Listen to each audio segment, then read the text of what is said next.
Third episode के starting में Poopó जो है वो सुसु कर रहा होता है और तभी उसको दिखता है मैनमा का भूत और वो बहुत ज्यादा जोर से चीखता है और तभी हो जाती है सुबह, जहाँ पे जीन टैन जो है वो सो रहा होता है और उसके फादर उसे उठाने आते कि बेटा उठ जा, सुबह हो चुकी है और उठ के थोड़ा घूम फिर ले। लेकिन जीन टैन एक नंबर का आलसी है और फिर उसके पापा काम पे चले जाते हैं और तभी मैनमा आ जाती है और जीन टैन के ऊपर चढ़ जाती है और उसके ऊपर कूदने लग जाती है कि उठ जा उठ जा, रुको ने बोला था तुझे स्कूल जाना है स्कूल जाना है। और फिर जीन टैन उठता है और कहता है कि ठीक है मैं स्कूल जाऊंगा। इसके बाद वो कहती है कि मेरा बचपन से सपना है कि मैं वापस से स्कूल जाऊं और तुम वो सपना पूरा करोगे, तो जल्दी से उठ के तैयार हो जाओ। यहाँ पे जीन टैन खड़ा होता है और उसके सामने ही अपने कपड़े चेंज करने लग जाता है और फिर मैनमा जो है वो थोड़ा सा शर्मा जाती है। जीन टैन जो है वो रास्ते में चल रहा होता है और उसे गर्मियां बिल्कुल भी नहीं पसंद है क्योंकि गर्मियों के दिन में वो दिन भर तो घर में पड़ा रहता था और खाना खाता था, सोता था, गेम खेलता था। लेकिन जब उसको अब रोड पे चलना पड़ रहा है तो उसे बहुत ज्यादा गर्मी लग रही है और वो अपने आप को कोस रहा है कि मैं क्यों ही आ गया वापस से स्कूल। और तभी दिखाया जाता है नरुको को। नरुको उससे मिलके बहुत ज्यादा खुश होती है और कहती है कि मुझे खुशी है कि तुम वापस से स्कूल आए। तभी नरुको की कुछ दोस्त आती हैं और मजाक उड़ाने लग जाती हैं जीन टैन का और कहती हैं कि तुम इस बार फर्स्ट प्लेस पे आओगे और हम तुम्हें बहुत कुछ सिखाएंगे और तुमसे तो बहुत कुछ सीखने को मिलेगा हमें, इसलिए तुम्हारी इस स्कूल को जरूरत थी और तुम तो राजा महाराजा हो ना। जीन टैन को वापस गुस्सा आ जाता है। फिर नरुको बार बार अपने दोस्तों को बोल रही होती है कि प्लीज इसे मत चिढ़ाओ, ये वापस चला जाएगा। और ऐसा ही होता है, जीन टैन वापस से मुड़ के चल देता है अपने घर की तरफ और कहता है कि तुम लोगों की जरूरत नहीं है मुझे और मैं खुद ही अकेला रह सकता हूँ। यहाँ नरुको फिर से उदास हो जाती है और रोकती है जीन टैन को, बट वो रुकता ही नहीं है। अब कहानी शिफ्ट होती है जीन टैन के घर पे, जहाँ पे मैनमा जो है वो अकेली है। अब वो बोर हो रही थी गेम खेल खेल के, तो वो उसके घर में घूमने लग जाती है और कहती है कि यार मैं पहली बार इस घर में घूम रही हूँ जीन टैन के बिना। तभी जीन टैन की मॉम की तस्वीर दिखती है। अब मैनमा जो है वो उसके लिए प्रे करने लग जाती है और ये कहती है कि मैं जानती हूँ मैं भी मरी हुई हूँ, लेकिन मैं आपके लिए प्रे करती हूँ आप हमेशा हेवन में ही रहो और आप इस दुनिया से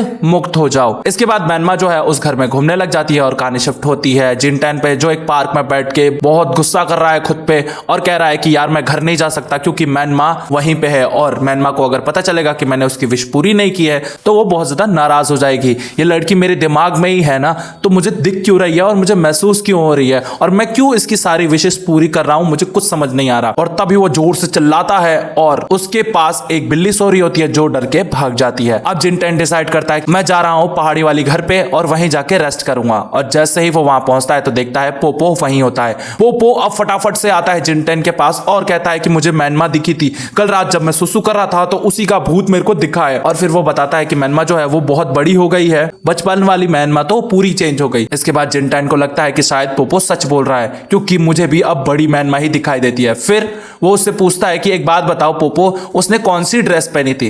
फिर वो बताता है कि उसने व्हाइट ड्रेस पहनी थी और व्हाइट कलर का रिबन था। इसके बाद जीन टैन जो है वो वहां से उठ के चल देता है क्योंकि उसे पोपो की बात जो है वो सच नहीं लग रही होती है। अब वो अपने घर की तरफ बढ़ता है और घर का जब दरवाजा खोलता है तो मैनमा सामने खड़ी होती है। वो उससे पूछती है कि इतनी जल्दी तुम वापस कैसे आ गए? और फिर जीन टैन कहता है कि आज स्कूल में कुछ भी नहीं हुआ, बस एक सेमिनार करवाया था, उसके बाद छुट्टी दे दी, इसलिए मैं वापस आ गया। मैनमा खींच के ले जाती है जीन टैन को किचन में और दिखाती है कि देखो मैंने कुकिंग की है। जीन टैन जब अपनी किचन की हालत देखता है तो वो बहुत ज्यादा दंग रह जाता है क्योंकि सारा सामान बिखरा हुआ पड़ा है। मैनमा ने उसके लिए एक कुकीज बनाई है जो जीन टैन की मॉम बचपन में बनाया करते थे। इसके बाद मैनमा कहती है कि मेरे को तुम्हारी मॉम की तस्वीर देखी थी जिसके सामने मैंने प्रे भी किया और फिर मुझे आइडिया आया कि क्यों ना मैं तुम्हारी मॉम की रेसिपी बनाऊं। और ये कहानी शिफ्ट होती है बचपन में, जहां पे दिखाया जाता है जीन टैन की मॉम को जो ऐसे ही बचपन में कुकीज बनाया करती थी सारे दोस्तों के लिए और जीन टैन अपने सारे दोस्तों को लेके आता था और उस कुकीज को खाता था। और फिर धीरे धीरे हुआ ये कि जीन टैन की मॉम की तबीयत खराब हो गई जिस वजह से जीन टैन ने अपनी मॉम को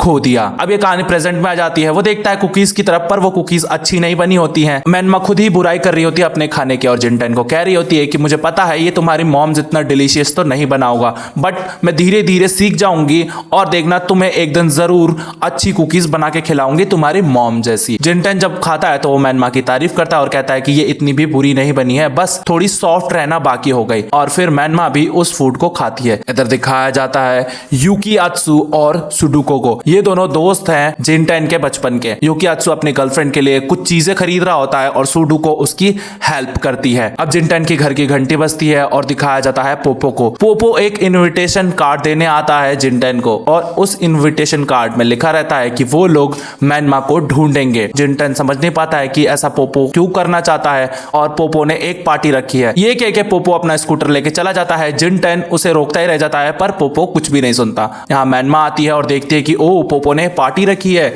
और उसने सबको बुलाया है। इस वजह से वो बहुत ज्यादा खुश होती है और वो जिन-टैन को कहती है कि मेरा बचपन का सपना था कि मैं एक ऐसी ही पार्टी में जाऊं और वो लोग मुझे ढूंढेंगे तो मुझे बहुत ज्यादा मजा आएगा। यहाँ स्कूल में दिखाया जाता है नरुको को, उसके पास भी इन्विटेशन कार्ड आ गया है। तभी उसके पास उसकी दोस्त आती है और उससे पूछती है कि क्या तू हमारे साथ नाइट क्लब पार्टी में चलेगी। तो नरुको साफ साफ मना कर देती है क्योंकि उसे उस पार्टी को ज्वाइन करना है। यहाँ दिखाया जाता है जिन-टैन मैनमा बहुत सारी कुकीज लेके जा रहे हैं उस पार्टी को ज्वाइन करने और तभी जिन-टैन देख लेता है नरुको को और वो वापस से पीछे मुड़ के जाने लग जाता है। अब मैनमा जो है उसे खींच रही होती है कि तुम रुक जाओ, तुम वापस घर नहीं जा सकते, तुम्हें उस पार्टी में जाना पड़ेगा और तुम हिस्सा हो उस फ्रेंडशिप फैमिली का। बट जिन-टैन मान नहीं रहा होता है और इस वजह से मैनमा उसका हाथ छोड़ देती है और तभी वो लड़खड़ा के गिर जाता है जमीन पे और मैनमा भी उसके ऊपर आ जाती है। अब ये सारी चीजें नरुको देख लेती है। जब वो उसके पास आती है तो जिन-टैन उसकी ड्रेस की तरफ देखता है जो कि बहुत ज्यादा शॉर्ट होती है और वो शर्मा जाता है और फिर वो फटाफट से खड़ा होता है और मुड़ के वापस पार्टी में जाने के लिए रेडी हो जाता है। नरुको भी अब उसके पीछे पीछे जाती है और फिर दिखाया जाता है कि उस पार्टी को ज्वाइन किया है सुडुको ने भी। इसके बाद पोपो जो है वो ग्रिल ले आता है ताकि वो वहां पे खाना पका सके। सुडुको बहुत सारी कैंडल्स लाई है जो वो जलाएगी रास्ते पे ताकि वो आराम से मैनमा को ढूंढ पाए और नरुको जो है वो फायर क्रैकर्स लाई है जिससे आसमान में उजाला होगा और उन्हें आसानी होगी ढूंढने में। अब ये सारे लोग प्लान करने लग जाते हैं और तभी पोपो एक डिश दिखाता है सबको जिसका नाम होता है खीर और वो बताता है इंडिया के बारे में कि जब वो इंडिया आया था तो उसने खीर की रेसिपी सीखी थी एक आंटी जी से। पोपो सबको वो खीर खाने को कहता है बट कोई भी वो खीर टेस्ट नहीं करता। इसके बाद वो लोग चिकन पकाने लग जाते हैं। अब सुडुको जो है जो कैंडल्स लाई थी वो रास्ते पे बिछाने लग जाती है ताकि उजाला रहे और वो आराम से ढूंढ पाए। नरुको कहती है कि मैं क्या तुम्हारी मदद करवा सकती हूँ बट वो मना कर देती है। इधर ये दोनों एक दूसरे से सही से बात नहीं कर रहे होते हैं और तभी सुडुको उसकी तारीफ करती है कि तुम्हारी ड्रेस और तुम आज काफी ज्यादा जच रहे हो। अब खाना बन जाता है, सारे लोग खाना खाने लग जाते हैं। सबसे पहले नरुको जो है वो खीर टेस्ट करती है जो उसे बहुत ज्यादा अच्छा लगता है। इसके बाद वो लोग मैनमा की बातें करने लग जाते हैं कि मैनमा की उन्हें बहुत ज्यादा याद आती है। इधर मैनमा सामने ही खड़ी होती है और वो जिन-टैन को देख रही होती है। उसे बहुत ज्यादा खुशी हो रही होती है जिन-टैन को देख के और तभी वहां पे आ जाता है यूकियात्सु।